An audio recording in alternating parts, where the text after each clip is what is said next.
So Sleeping Beauty, and the other thing I want to do before I begin is give acknowledgement to a scholar, Tina Hanlon, who's a children's literature scholar and folklorist at Ferrum College in Virginia. She wrote an essay in the journal Children's Literature on Sleeping Beauty that enormously influenced what I'm going to say today.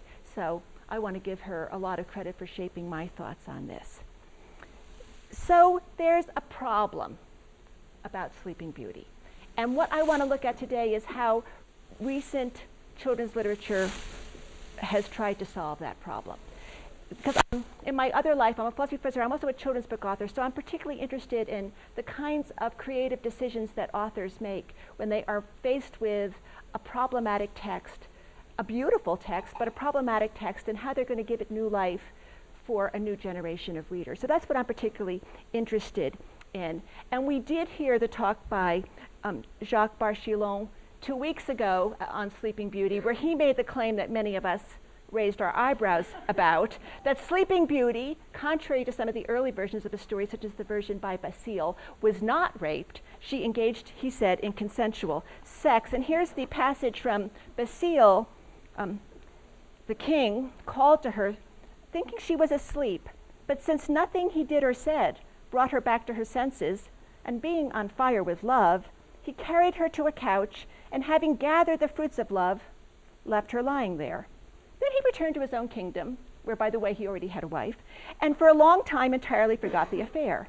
9 months later, she gave birth to 2 children, a boy and a girl, 2 splendid pearls. They were looked after by 2 fairies who had appeared in the palace and who put the babies to their mother's breast. One of them sucks the breast and finds instead the splinter that caused the enchantment and awakes Sleeping Beauty. So I guess he tried to get consent. He did his best to try to wake her up, and it wasn't his fault that she slept so soundly, that she slept through sex and childbirth and awakened only for nursing. So there's definitely problems about the consensual nature, I think, of the sex act, at least in the early versions of the story. And there's also, the after story is quite grisly.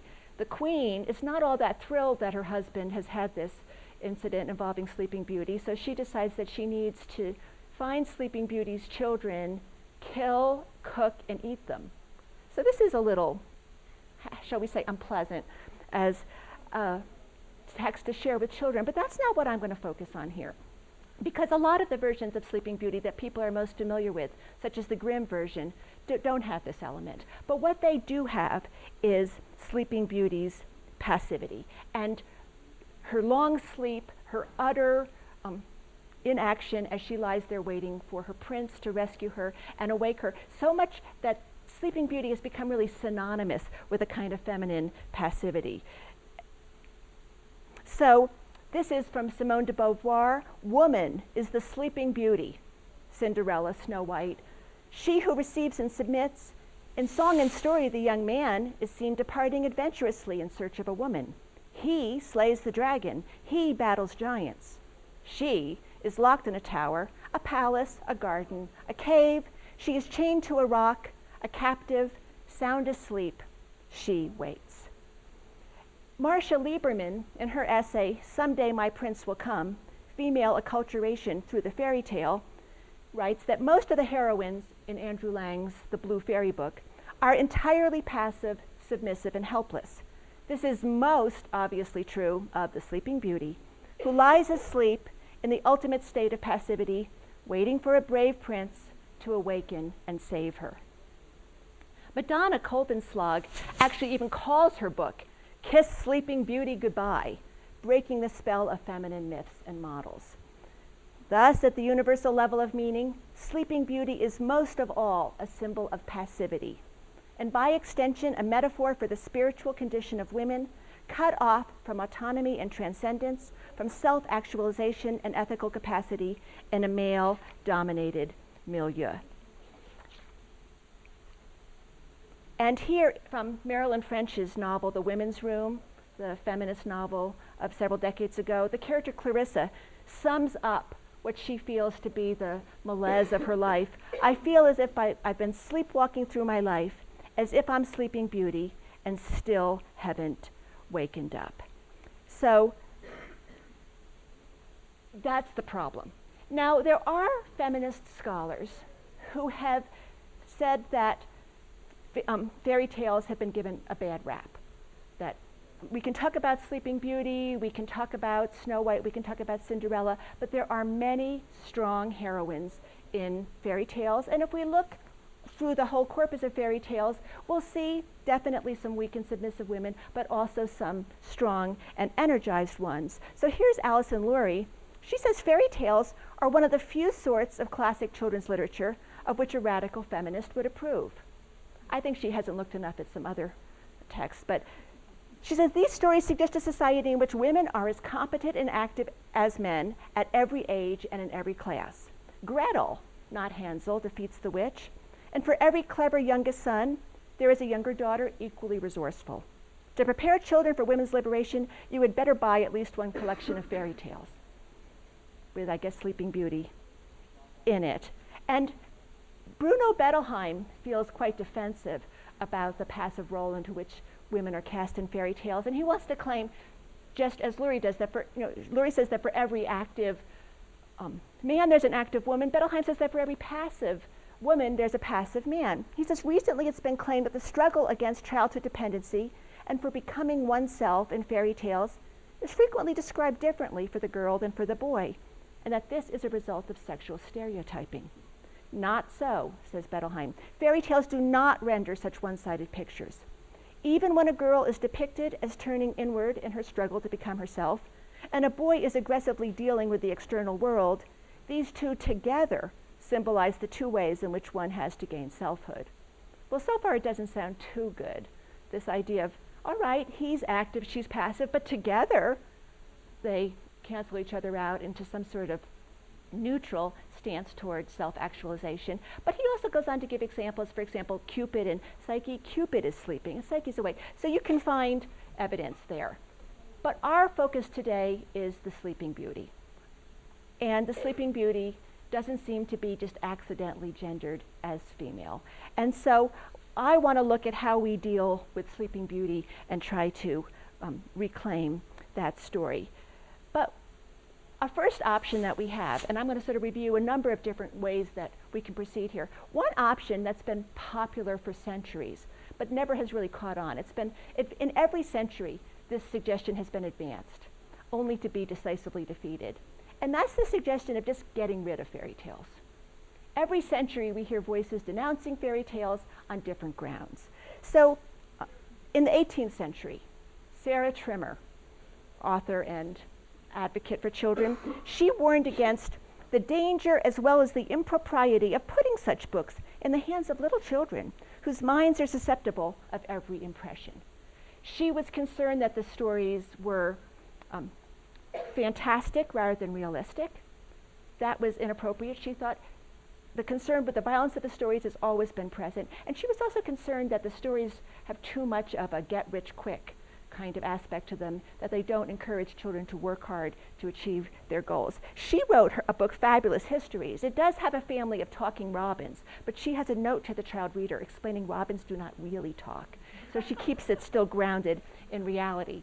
If we move forward another century, Samuel Griswold Goodrich, he's the author of the Peter Parley Tales.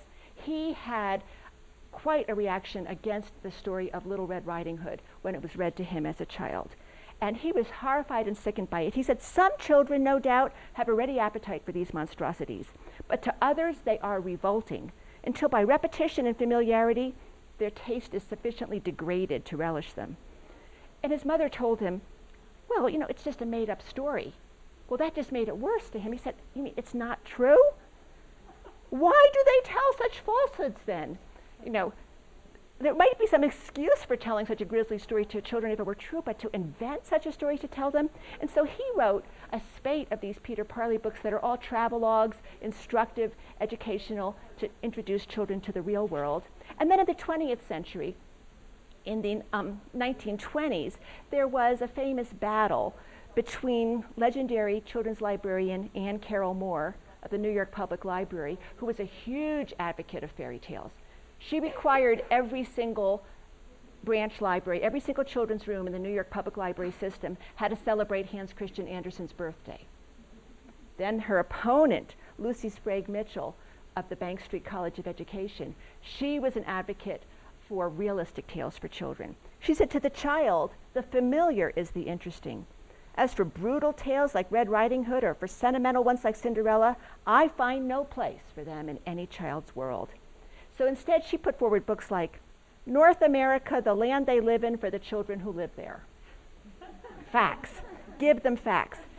And now the wave of criticism that I'm going to focus on is feminist criticism of fairy tales.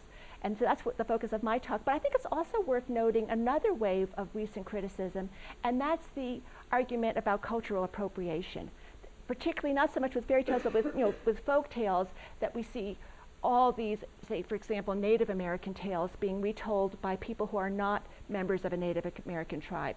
Often the Native American tribes didn't even write down the stories. White anthropologists and white storytellers go in, write the stories down, illustrate the stories, publish the stories, make money from the stories, and what happens to the ownership of these stories by the original culture. And so I think that's another issue that I won't be talking about, but I'm going to be looking at feminist criticism.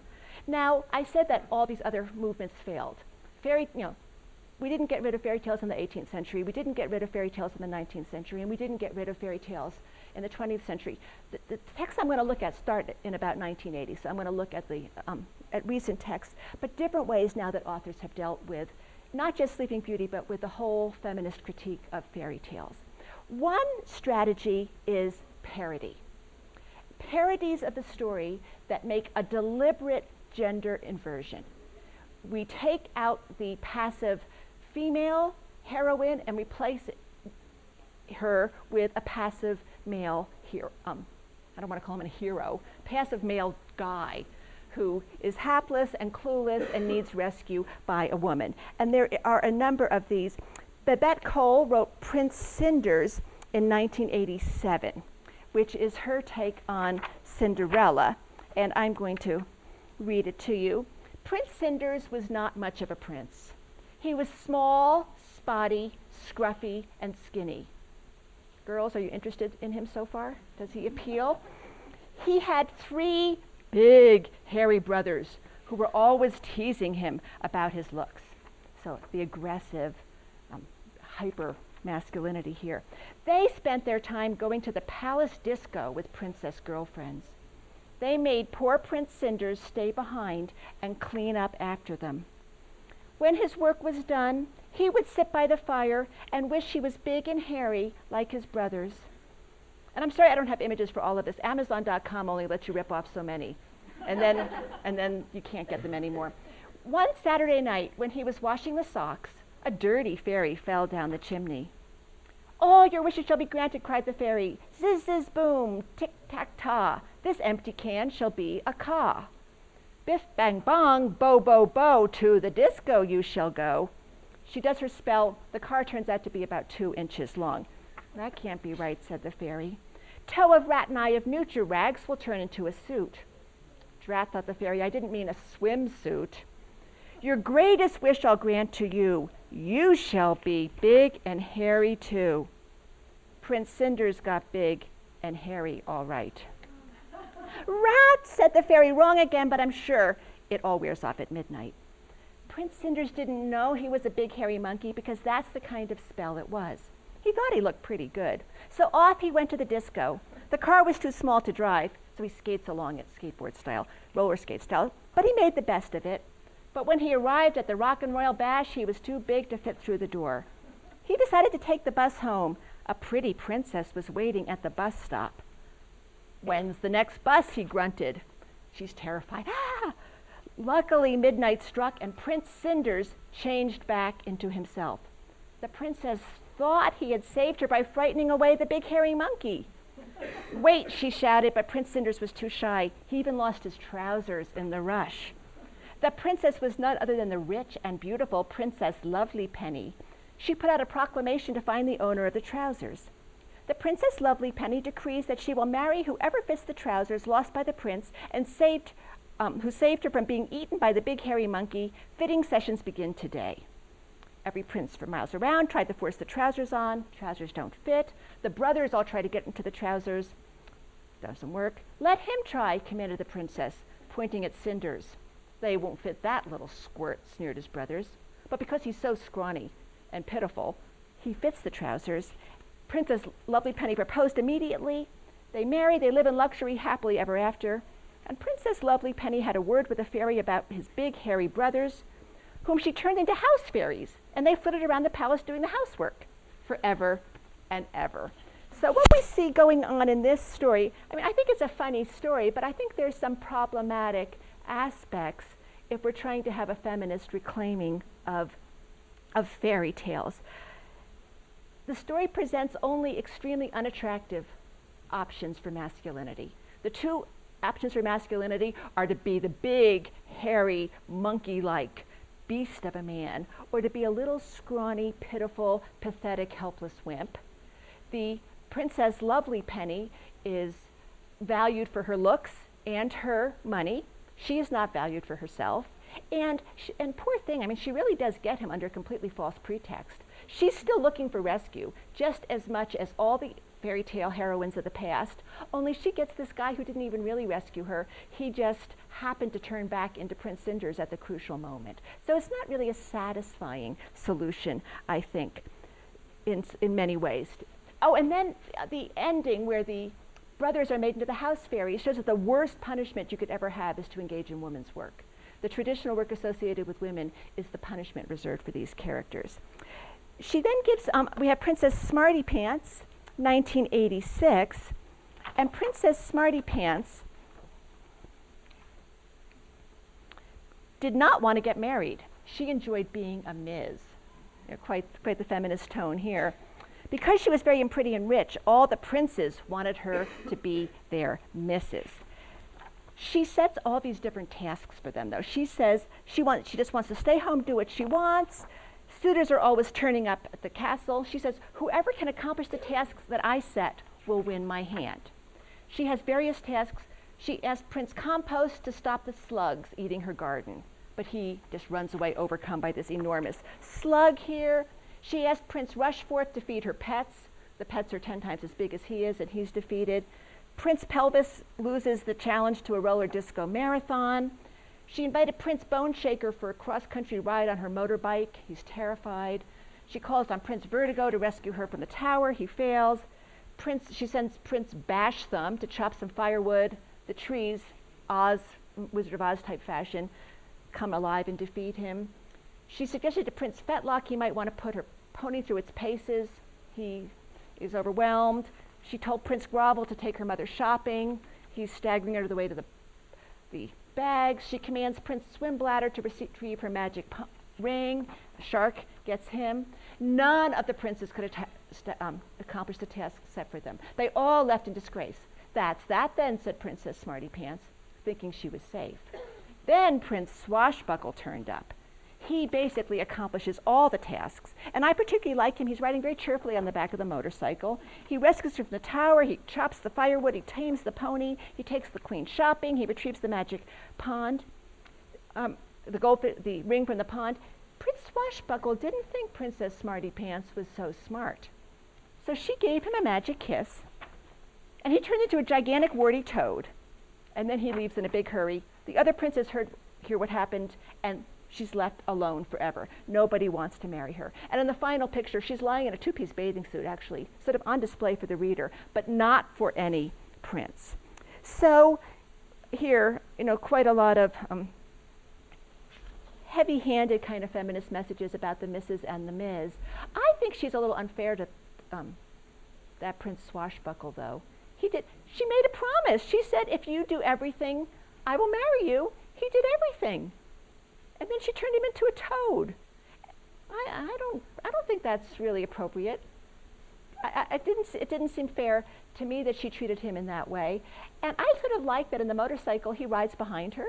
He doesn't insist on driving the motorcycle. He cheerfully went along with everything that she requested. And then the feminist message of this is, women are better off alone.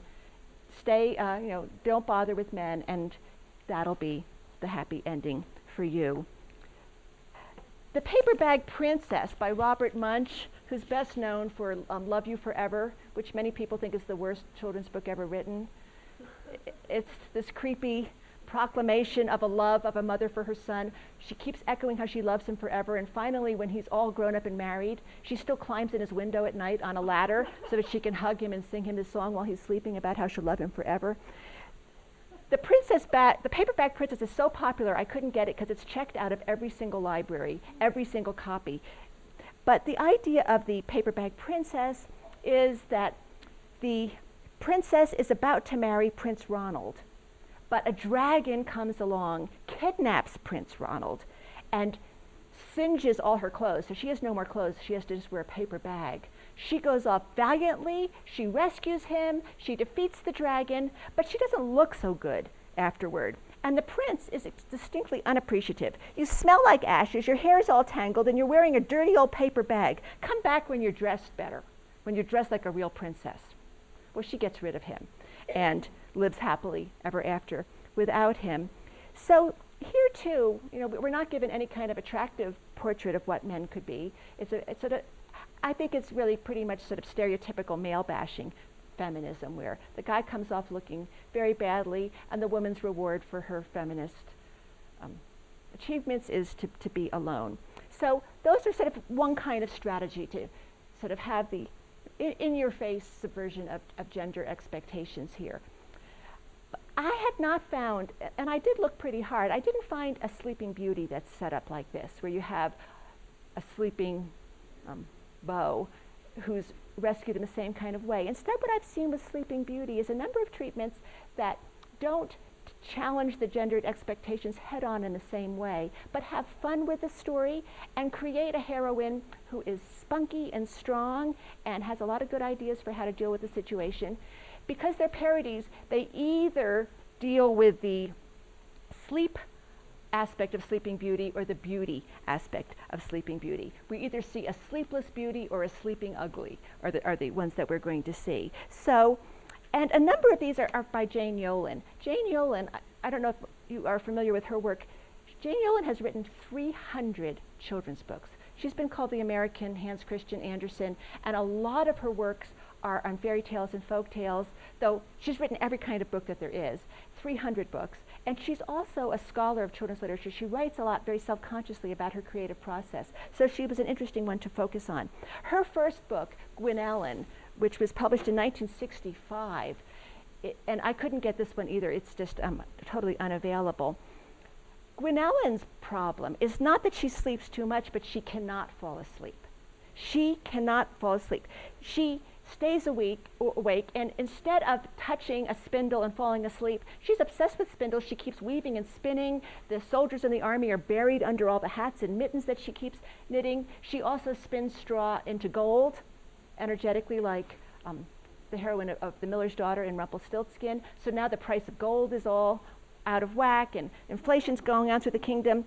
And she's single, because all the available princes married sleeping princesses all long ago. Nobody wants a wide-awake princess. Her father says anyone who can get her to fall asleep can have her hand. And a suitor does come along who tells her about dreams. She's never heard of dreams. And she's so enchanted by the idea of dreams that she dozes off for the first time.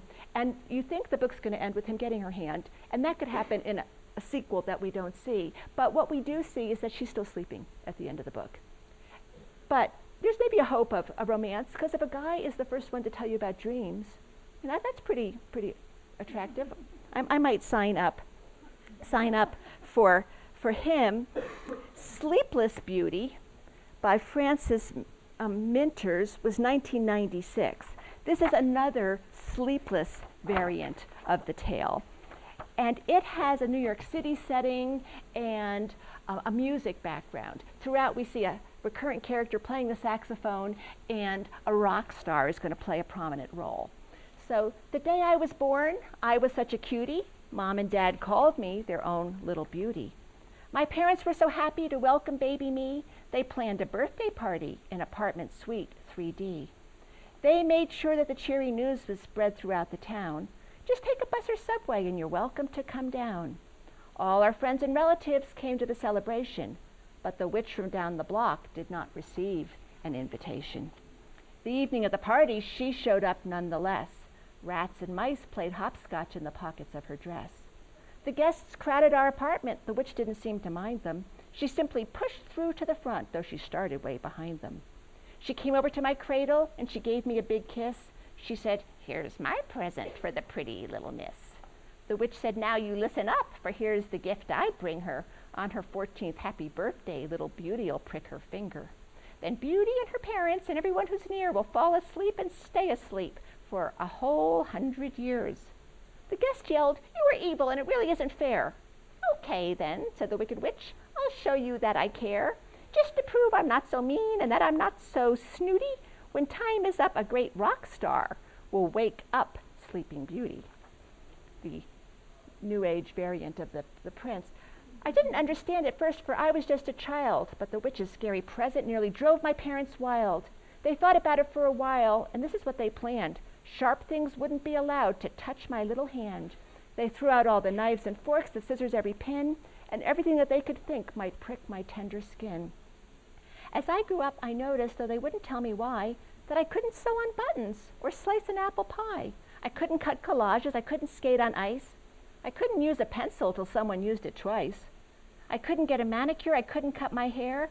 Father couldn't shave his face. We see him getting more and more hirsute. But still he didn't care. Then on my 14th birthday, my heart went boom, boom, boom.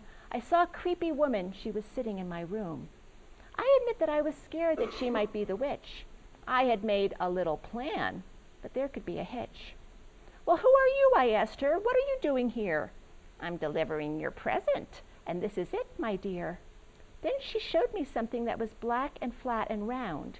"It's an old-time vinyl record. Let's listen to the sound. Take hold of the needle on that doodad over there and put it on the record. That is, if you're not too scared." Well, yes, I touched the needle, and then I shouted, "Ouch, I've hurt my little finger," and I sat down on the couch. "Aha," cackled the wicked witch. "I see I've done my duty. Good night now for 100 years. Sleep well, my Sleeping Beauty." She vanished in a cloud of smoke, and I yawned very deeply. I had to take a little nap. Suddenly I was very sleepy. Mom and Dad were snoring loud, so were the dog and cat. Even a tiny little mouse was sleeping on the mat. Although they couldn't hear me, "Good night to you," I said. I put on my pajamas, and then I went to bed. Next morning, bright and early, as always, I awoke. I saw my parents sleeping. I thought it was a joke. Wake up, I shouted. "You've slept enough," I'd say. "What year is it?" asked Mother. "Same year as yesterday." "We didn't sleep 100 years? The witch did us no harm?" "She couldn't," I said proudly, "'cause I set the alarm." Yes, folks, I was awakened by the tuneful sound of rock, sung by my favorite rock star on my personal radio clock. Then Mom and Dad went off to work, but before I went to school, I sat right down to write a note to the rock star. It was cool. I thanked him lots for helping me to fool the wicked stranger. He wrote back, "It's my pleasure, gal. I'm glad you're out of danger." And so that's really the end of the story. Root toot tootie and Rudy Kazootie. This concludes the story of the Sleepless Beauty. But then we have a postscript. "Wait, Beauty, I have a question before you go away. What happened with the rock star?" "Oh, we met one day." "And then what happened?" "Guess." "You both lived happily ever after?" "Yes." And we see them meeting in the park, and he's playing the guitar for her. So here's a variant of Sleeping Beauty. She's sleepless, so that's one variant, but she's clever. She's active. She has a plan to outwit the curse, and she doesn't end up lonely. She ends up with true love. So it's a more attractive variant of the story. And then we had Jane Yolen's Sleeping Ugly, where we had the variant that instead of her staying awake, she's not going to be pretty. And so in this variant of the story, we have Princess Miserella. Princess Miserella was a beautiful princess, if you counted her eyes and nose and mouth and all the way down to her toes. But inside, where it was hard to see, she was the meanest, wickedest, and most worthless princess around. She liked stepping on dogs. She kicked kittens. She threw pies in the cook's face. She never not once said thank you or please, and besides, she told lies. In that very same kingdom, in the middle of the woods, lived a poor orphan named Plain Jane. She certainly was. Her hair was short and turned down. Her nose was long and turned up. But she loved animals, and she was always kind to strange old ladies. Well, Princess Miserella rides out into the world. She gets lost in the woods. She falls asleep under a tree. And then along comes a little old lady. Now, little old ladies who sleep under trees deep in a dark wood are almost always fairies in disguise. Miserella guessed who the little old lady was, but she didn't care. She kicked the old lady on the bottoms of her feet. "Get up and take me home," said the princess. So the old lady got to her feet, very slowly, for the bottoms now hurt. She took Miserella by the hand. She used only her thumb and second finger. Fairies know quite a lot about that kind of princess. So they walk deeper into the woods. They come to Plain Jane's house, which is humble, but roses are growing by it. And Jane welcomes them in and is kind to them. And the fairy offers Jane wishes. And Miserella is very upset about this and stamps her foot. And the fairy says, "If you do that again, I'll turn your foot into stone." Miserella stamps her foot, turns to stone. Plain Jane has her 3 wishes. Her first one is to turn her foot back, make her foot not be stone. So kind. And then Miserella behaves badly again. The fairy has her expel toads from her mouth. Plain Jane says, "My second wish is that you'd stop doing that. No toads for her." So Plain Jane is distinguishing herself very much here. And finally, though, the fairy gets so sick of everybody, she says, everybody's just going to go to sleep. And they all have their sleep. The wall broke, the wand broke, the spell broke. And before Jane could make her 3rd wish, all 3 of them were asleep. It was one of those famous 100-year naps that need a prince and a kiss to end them. So they slept and slept in the cottage in the wood. They slept through 3.5 wars, 1 plague, 6 new kings, the invention of a sewing machine, and the discovery of a new continent. The cottage was deep in the woods, so very few princes passed by, and none of the ones who did even tried the door. At the end of 100 years, a prince named Jojo, who was the youngest son of a youngest son and so had no gold or jewels, came into the woods, and he finds them there. Being the kind of young man who read fairy tales, Jojo knew just what to do. But because he was the youngest son of a youngest son, with no gold or jewels, or property to speak of, he had never kissed anyone before, except his mother, which didn't count, and his father, who had a beard. Jojo thought he should practice before he tried kissing the princess. He also wondered if she'd like marrying a prince with no property or gold or jewels to speak of. Jojo knew with princesses, that sort of thing really matters. So he puckered up his lips and kissed the old fairy on the nose. It was quite pleasant. She smelled slightly of cinnamon. He moved up to Jane. He kissed her. She smells of wildflowers. Then he's about to kiss the princess. But Plain Jane wakes up. Quick, she makes that 3rd wish. "I wish he loved me." And he does. And the prince looked at Miserella, who was having a bad dream and enjoying it, even frowning. She was beautiful. But Jojo knew that kind of princess. He had 3 cousins just like her, pretty on the outside, ugly within. So he says to Jane, "I love you." They get married. They build a house next to the old fairy. They used the sleeping princess as a conversation piece when friends came to visit. Sometimes they stood her up, still fast asleep in the hallway, and let her hold coats and hats. But they never let anyone kiss her awake, not even their children, who numbered 3. Moral: let sleeping princesses lie, or lying princesses sleep, whichever seems wisest.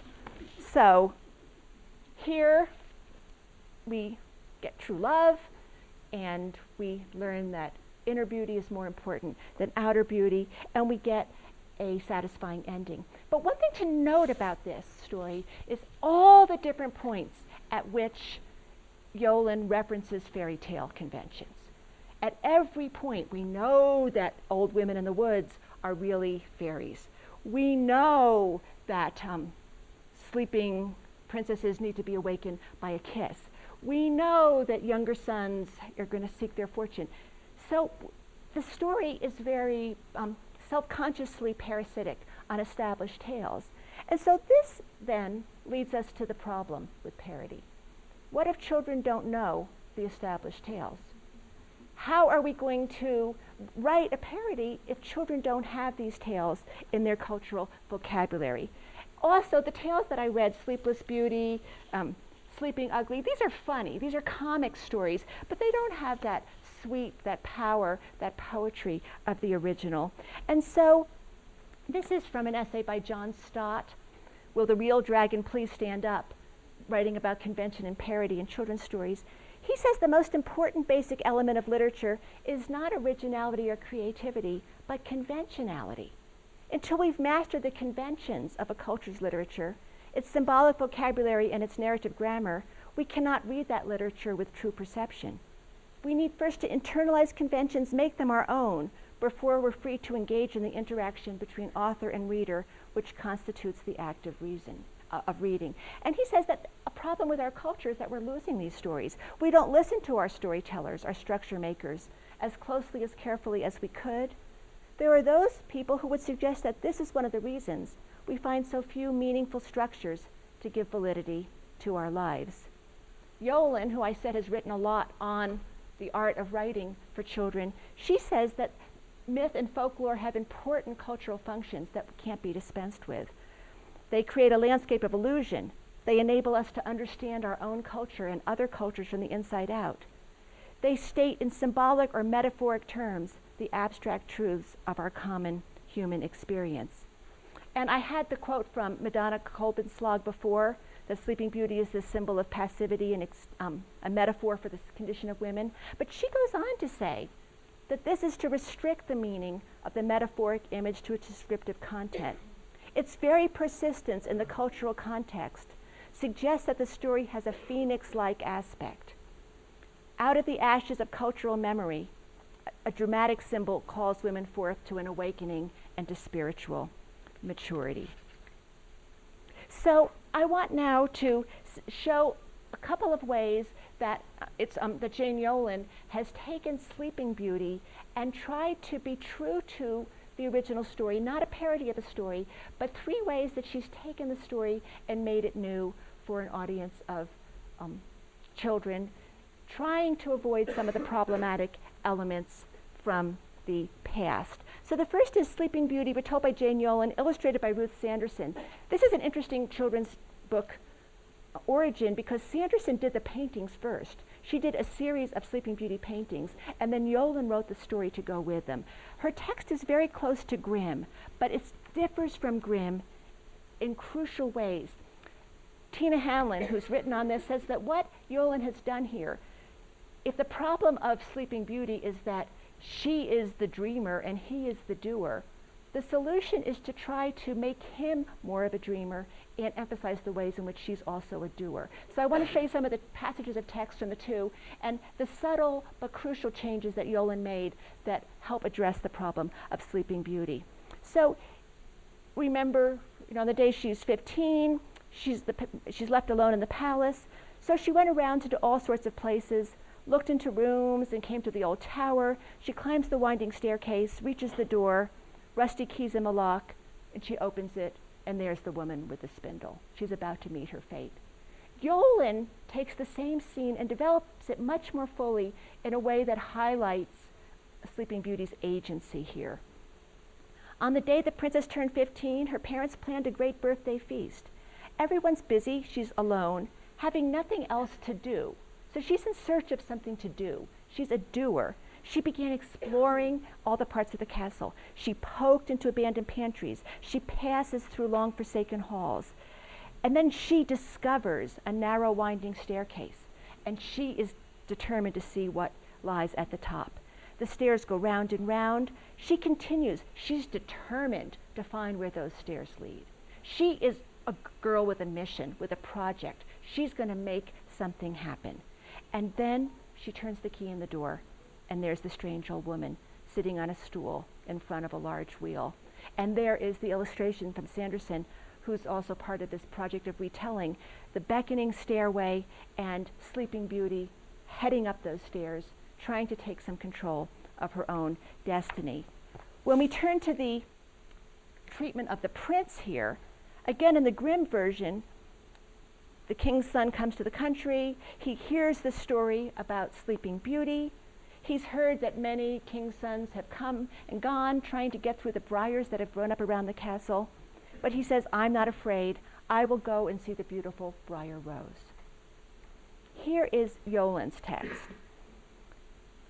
One spring day, many, many years later, a prince came riding toward the castle, for he had dreamed of such a place every night for the past year.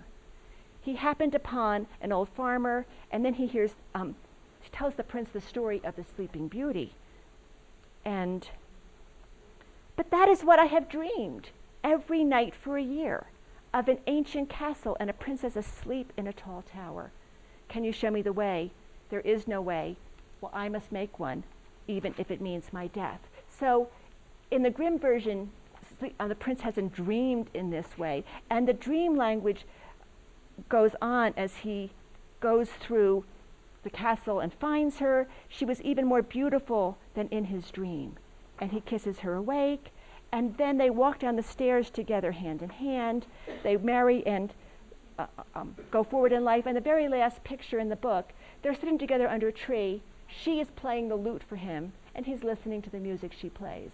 So again, she's in the active role, and he's in the listening and appreciative role. So that's one strategy for trying to solve the problem of Sleeping Beauty. Take the original tale, but highlight those elements that make her active rather than passive, and him, in a sense, passive, or at least receptive to the world of dreams.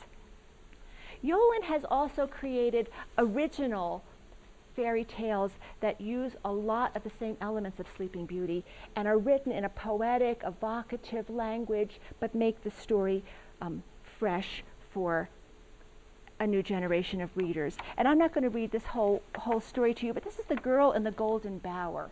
And it's replete with fairy tale elements. There is a king whose queen has died an untimely death. In his great grief, he gives up on life, and his castle becomes overgrown with briars, thistle, and thorn. And then we have a woodman living alone in a stone house, and the woodman finds a girl wandering in the woods. He takes her in and gives her a home, and he marries her.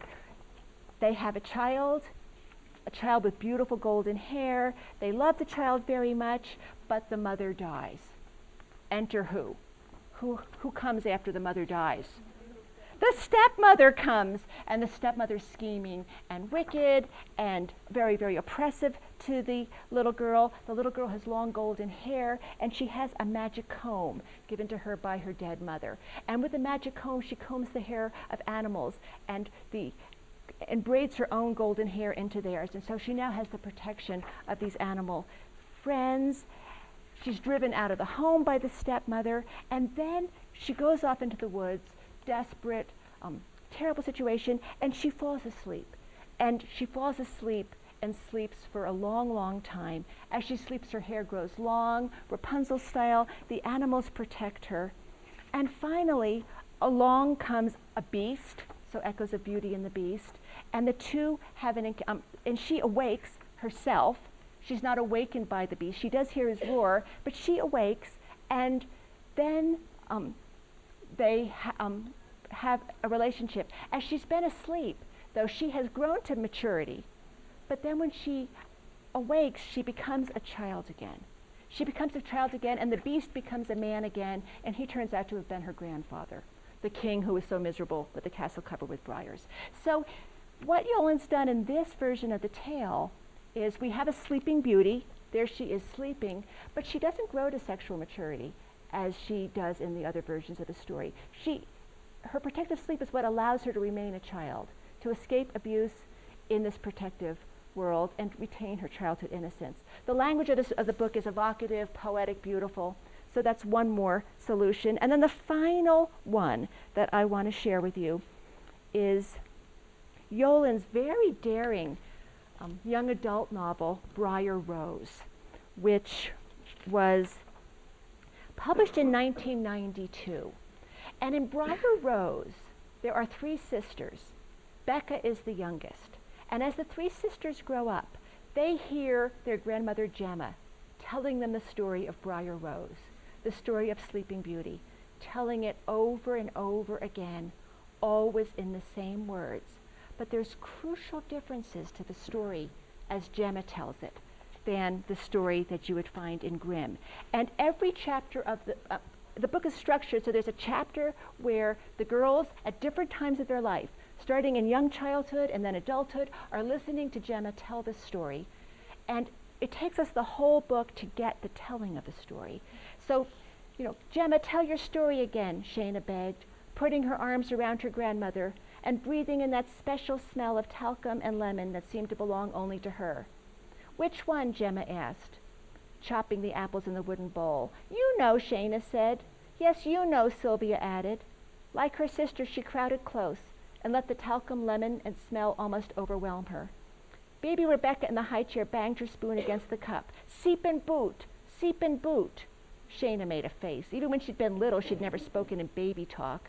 Only full sentences. Her mother swore to it. Seep and boot, Gemma said. All right. Once upon a time, Gemma began, which is all times and no times, but not the very best of times, there was a castle. And in it the king lived who wanted nothing more in the world than a child. And it takes us the whole book to get the full version of Gemma's story, but I'm going to read it to you. It's not very long. So, in it lived a king who wanted nothing more in the world than a child. From your lips to God's ears, the queen said each time the king talked of a baby, but the years went by and they had none. Now one day finally, and at last in about time, the queen went to bed and gave birth to a baby girl with a crown of red hair. The child's face was as beautiful as a wildflower, and so the king named her Briar Rose. So the king said it was time for a party, a terrifically big party with cake and ice cream and golden plates, and not to mention invitations sent to all the good fairies in the kingdom, but not the bad fairy, not the one in black with big black boots and silver eagles on her hat. She came, that angel of death. She came to the party and she said, I curse you, Briar Rose. I curse you and your father, the king, and your mother, the queen, and all your uncles and cousins and aunts, and all the people in your village, and all the people who bear your name. When you are 17, my curse will come true. You will lie down, and a great mist will cover the castle, and everyone will die. You too, princess. But one of the good fairies had saved a wish. Not everyone will die. A few will just sleep. You, princess, will be one. When Princess Briar Rose was 17, one day and without further warning, a mist covered the entire kingdom, and everyone in it, the good people and the not so good, the young people and the not so young, and even Briar Rose's mother and father fell asleep. Everyone slept, lords and ladies, teachers and tumblers, dugs and doves, rabbits and rabbitson, and all kinds of citizens. So fast asleep they were not able to wake up for 100 years. All around the castle, a briery hedge began to grow. It covered the castle, and no one cared to know about the sleeping folk inside. It took 100 years, and then a prince of a nearby country came riding by with his troops. He saw the hedge, and he tried to see over it. He tried to see under it. A peasant came by and said, don't go in there. Whatever goes in doesn't come out. But the prince goes in, and he sees all the dead princes along the way. It was as if he had knowledge of all their lives, past and present and future. At this point, the girls interrupt Gemma. How can they have any future if they're dead? Gemma said the future is when people talk about the past. So if the prince knows all their past lives and tells all the people who are still to come, then the princes live again and into the future. And she goes back to the story. The thorns parted before him. The prince walked along the path of the overgrown forest. The white birch trees gleamed like the souls of the new dead. A mist lay all about the walls and floors, hovering like a last breath on the lips of all the sleepers. And then he does find her, and he kisses her awake, giving her breath for breath. I am alive, my dear prince. You have given me back the world. She was married. She had a baby girl, and they lived happily ever after. Did you hear anything in this story that's a little extra creepy? A little extra different? Well, this is the frame story for the book, and what the main plot is, the action of the book begins as Gemma is dying. Becca is now in her 20s, and on her deathbed, Gemma says to her, I am Briar Rose. And she tells her she wants her to find out her story.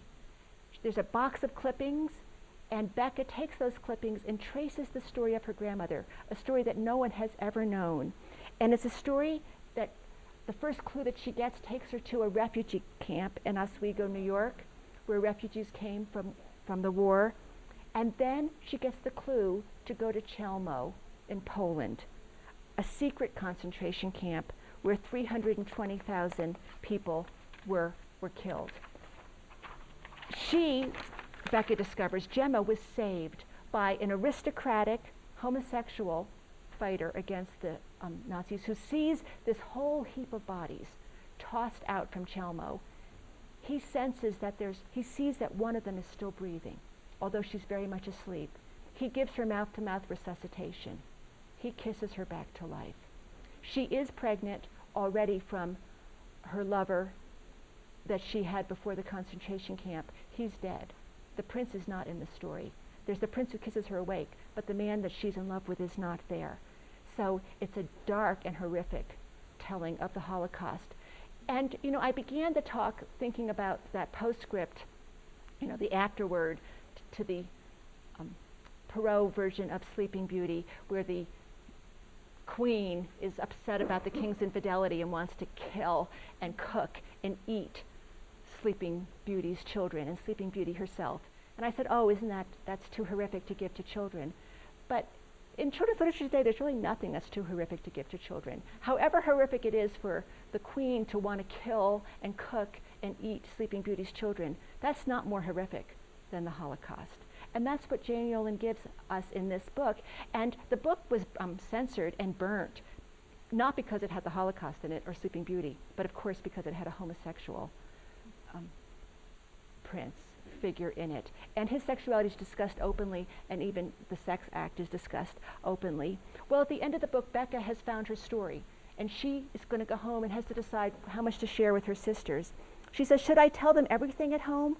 Do you think Mr. Pataki, this is the aristocrat who kissed her grandmother alive, who's told her the story, do you think he would want me to? Is it better to let some things lie? Her friend Magda, who she's met in Poland, says, let sleeping princesses lie, very much like that last page of Sleeping Ugly. We are all sleeping princesses sometime, but it's better to be fully awake, don't you think? So here the awakening of Sleeping Beauty is an awakening to our being able to retell the story of the Holocaust so that it'll never happen again. And Yolen has a very, very sobering author's note at the end. This is a book of fiction. All the characters are made up. Happily ever after is a fairy tale notion, not history. I know of no woman who escaped from Chelmo alive. So that retelling for us as well. So what I've tried to do is show some different ways that recent children's book authors have tried to solve the problem of Sleeping Beauty. We've tried to solve it with parody, but sometimes that evades the problem rather than solving it. We've seen the retelling that highlights the agency of Sleeping Beauty rather than her passivity. We've seen taking those elements and spitting them into a new kind of story. And we've seen the metaphor of Sleeping Beauty awakening not just from individual slumber, but our collectively awakening from the reality of unspeakable and horrible tragedy, survived in part through the very power of story. Because that story that Gemma tells over and over again is what allows her to make sense of her past. So I want to close with this quote from the poet Schiller, quoted by Bettelheim. Deeper meaning resides in the fairy tales told me in my childhood than in the truth that is taught me by life. So, thank you. Yeah, I had the last slide.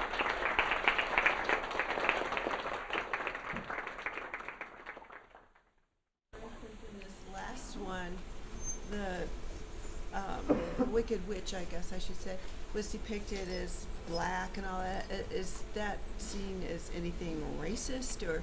Yeah, no, that's an interesting question. I heard a talk by the children's book author Mildred Pitzwalter, who's African American, about how sick and tired she is of color imagery of that sort in children's books.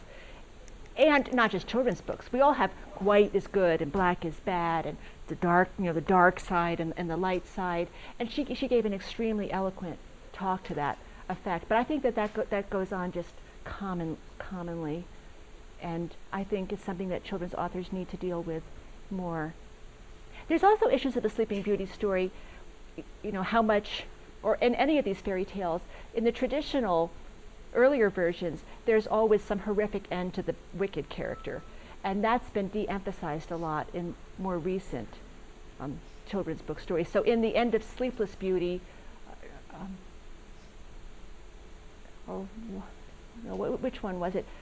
I'm now spacing on it. They have the wedding, and they make sure that the bad fairy isn't invited. So she still gets shunned a little bit, but there's not any real terrible, searing punishment anymore for wickedness. We sort of don't go in for that. And so it kind of leaves that element of the story unresolved. She's retold a lot of stories. I just happened to focus on Sleeping Beauty for the talk, but she has written just a huge, I mean, how could a person publish 300 books? I know Enid Blyton, I think, did 800 books, but she just did the same story over and over and over again. Wonderful stories, but over and over again. And actually, Enid Blyton, she is a popular British children's author who I adored when I was a child. She wrote these adventure books: The Castle of Adventure, River of Adventure, Sea of Adventure, Ocean of Adventure, Valley of Adventure, Circus of Adventure, and also the 5 Go to Mystery Moor, all these different books. I loved them as a child, but they're very hard to share with children nowadays, just because of not only the sexism, but the racism. In the books, the boys are brave and daring, and the girls are afraid and need the boys to protect them. The villains are always of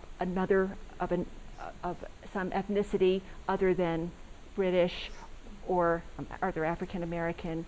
And they've tried to reissue the books, changing the race of the villains, but you can't do anything about the sexism. It's just so woven into it. And so there's a question: what do we do with books like that?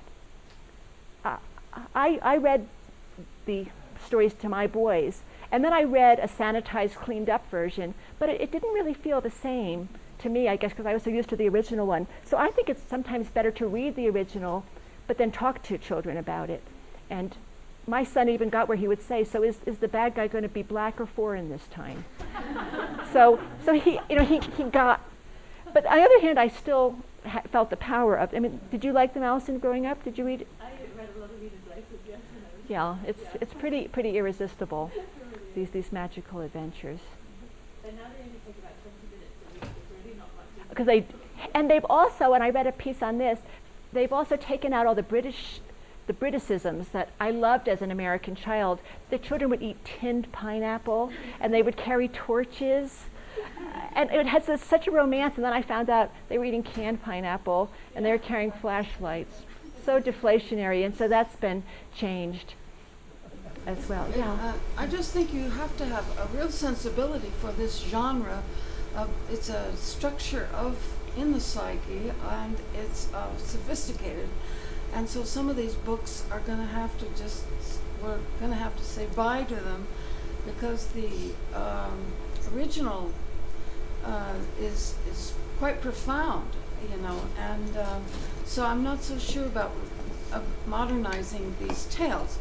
I like the idea of the hero going courageously into the castle to wake up Sleeping Beauty. And I like the idea that there's some medical knowledge about this guy who saves this woman in the camps. Mm-hmm. He was giving her some resuscitation. Mm-hmm. So these are fun details where you pattern reality against a fairy tale a little bit, but I just still think that there's a world within a world that we can't claim to comprehend. Well, I think there's a reason why, for example, Cinderella appears in every culture, and it does appear in other kinds of fairy tales. I mean, even Harry Potter is a kind of Cinderella story, where he's in his cupboard under the stairs, mistreated, and not able to go to the ball until he's recognized for who he is and able to go forth and claim his destiny. So we need to have those stories. And I think what was particularly effective in the Ruth Sanderson illustrated telling of Sleeping Beauty was how Yolen really, she told the story straight. She just did that little bit more of emphasis on Sleeping Beauty's curiosity, her drive, her determination, and then gave the prince a softer side. So he's not just a swashbuckling hero cutting through briars and thorns, but he's somebody who has a dream that's possessed him. and has that sort of, dreamy, softer side to him. And it doesn't alter the basic structure of the story very much. I didn't look at the Disney version for this. I think Disney gets sort of too much scholarly attention lately. I go every year to the Children's Literature Association conference, and the one last year was on children's literature and media. It was in Ann Arbor. Every talk was a Disney bashing talk. Like, Disney's bashed for, sexism. He's bashed for racism. He's bashed for consumerism. He's bashed for the Disney. One person gave a talk just on the Disney website and how the Disney website is designed so that children will really believe these Disney heroines are their friends. And won't you help me get dressed for the ball, says Belle, and the child helps pick out all the things for Belle to wear, but then doesn't ever get to go to the ball and herself. And after a while, it felt like shooting fish in a barrel. Yeah, Disney's terrible. Disney's awful. Disney's horrible. So I didn't go back and look at Disney's Sleeping Beauty. I was just thinking of it in a different way, in that at one point in the talk you said, perhaps we're forgetting these fairy tales, and my experience in teaching courses on fairy tales is that everyone knows the tales. They know the Disney version. They know the Disney version, which might be something positive, because then at least they'll get the parody. Look at the reference. In some And sense. I thought the Disney film Enchanted was a delightful self-parody of Disney. That movie I thought was really just delicious.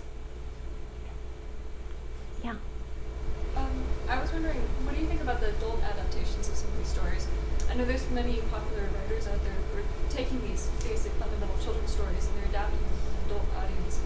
Well, I know that Gregory Maguire has done, he of course did Wicked, but he has one told from the stepsister's point of view in Cinderella. I was thinking more on the lines of Neil Gaiman, for instance. He wrote an adaptation of Briar Rose, which was more sexualized and a lot more brutal, obviously, than what you would read to a child.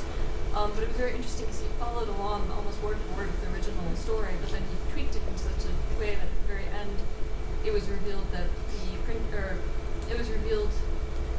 the heroine of the story was actually a vampire, and the person who was being persecuted, which was the evil stepmother, was actually the good person and didn't deserve it all along. So I thought that was an interesting twist. So was it written for adults or for young adults? Adults. I myself think we've had kind of enough vampire stories lately.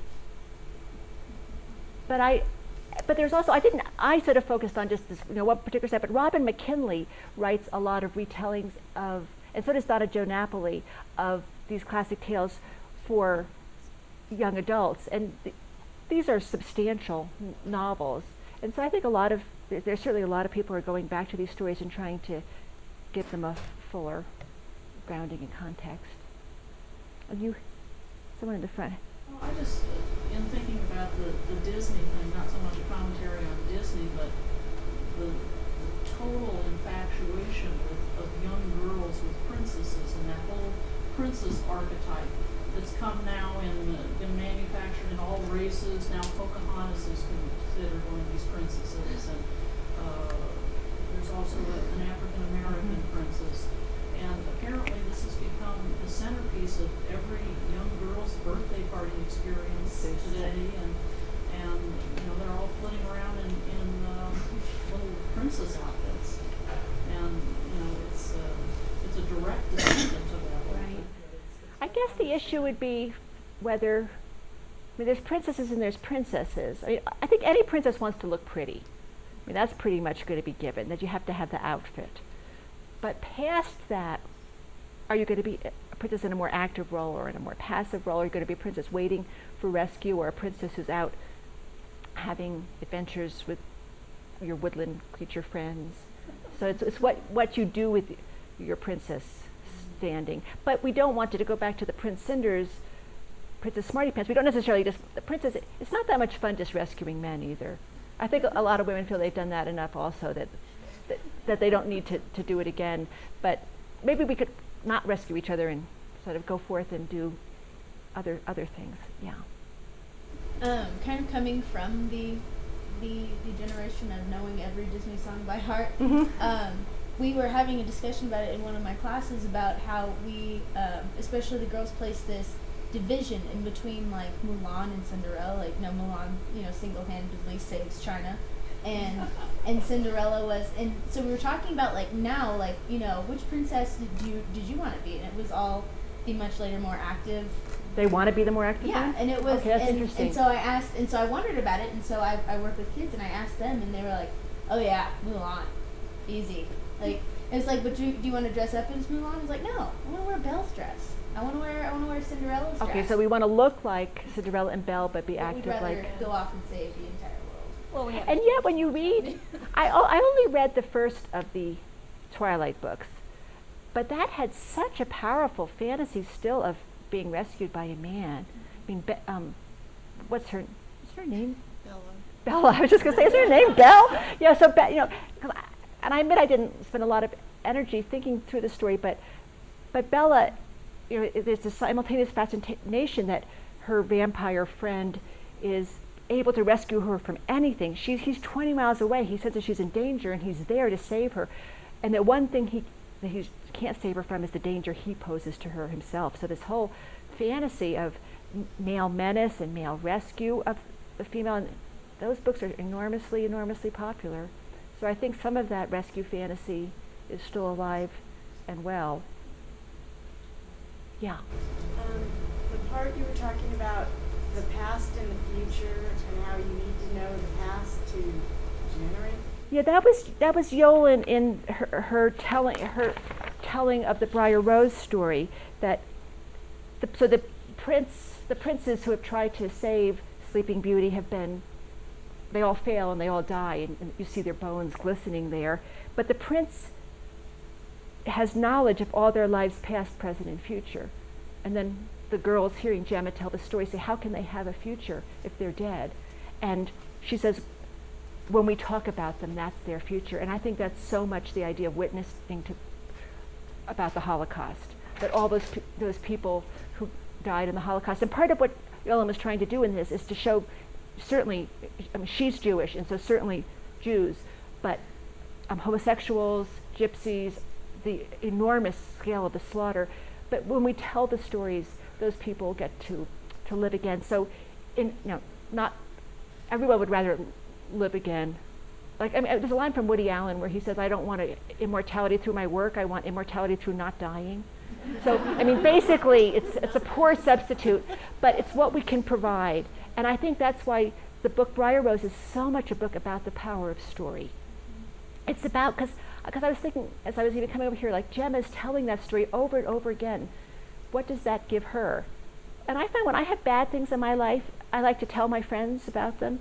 And if the first time I tell it, I'm all upset and stressed, but then as I tell it over and over again, it becomes just a story. And I add a little embellishments and improvements, and it really helps to deal with things through story. But then also, so Gemma, it's going to help her forget her past in a way, but it also helps her granddaughters remember the past.